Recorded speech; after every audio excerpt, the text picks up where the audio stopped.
पिलाटी पाई सबुठारु निरापद स्थान हेउछि मार कोल, जेउठी दुनियार सबु सुख और शांति लुचि रही थाए। ता छुआ पाई माँ तो किछि भी करि पारे।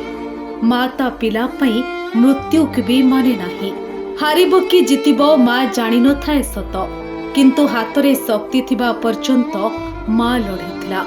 देहरे जीवन थिबा पर्यंत से जीवन सह लड़े करिथिला। निष्ठुर जम आगरे माँ हारिगला युद्ध करी करी, किंतु देहरे जीवन थिबा पर्यंत माँ ता छातीरे जाबुड़ी धरिथिला पुओकु। केते हृदय विदारक ए घटना, केते कष्टदायक ए दृश्य। जी देखुछि तांको छाती सिहरी उठुछि। मध्य प्रदेश जबलपुर स्थित बर्गी बंधरे घटिथिबा एक स्पर्शकातर डंगा बुड़ी दुर्घटना समस्तंकु स्तब्ध करि देछि।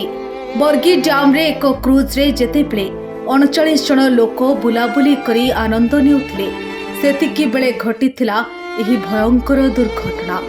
घटनास्थल 22 जन को सुरक्षित भावे उद्धार करा जायतिबा बेले 9 जन जीवन बंचा जाई पारिला नाही। एही दुर्घटनार एक अत्यंत दयनीय चित्र सामना को आसीछि, जहाकु देखिले जेकोसी व्यक्तिर छाती थरी उठिबो।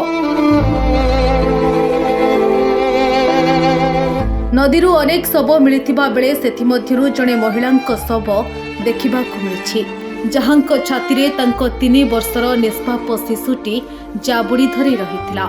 माँ निज शिशुर जीवन बंचाइबा पई ताकू निज लाइफ जैकेट भितरे बांधी छातीरे चिपी धरिथिले, किंतु दुर्भाग्यवशत उभय जीवन युद्धरे हारिगले। सेमाने मृत्यु पाखरे हारि जाई थाई पारंती, किंतु माँ और शिशुर एही निस्वार्थपर भल पाइबा समस्तंको भाव विह्वल करि देछि। पानी रे बुड़ी प्राण हराइथिबा माँ और पुओंको परिचय मिलिछि।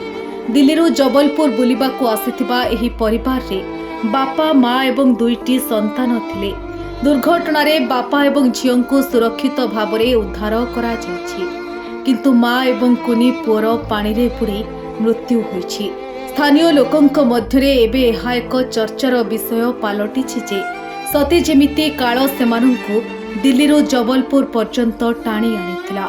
सूचना अनुसार सेही क्रूज रे 35 रु अधिक पर्यटक सवार थिले। गुरुवार संध्यारे हठात प्रबल पवन एवं झड़ बात्या जोगु नदी रे बड़ बड़ लहरी उठिबाकू लागिला।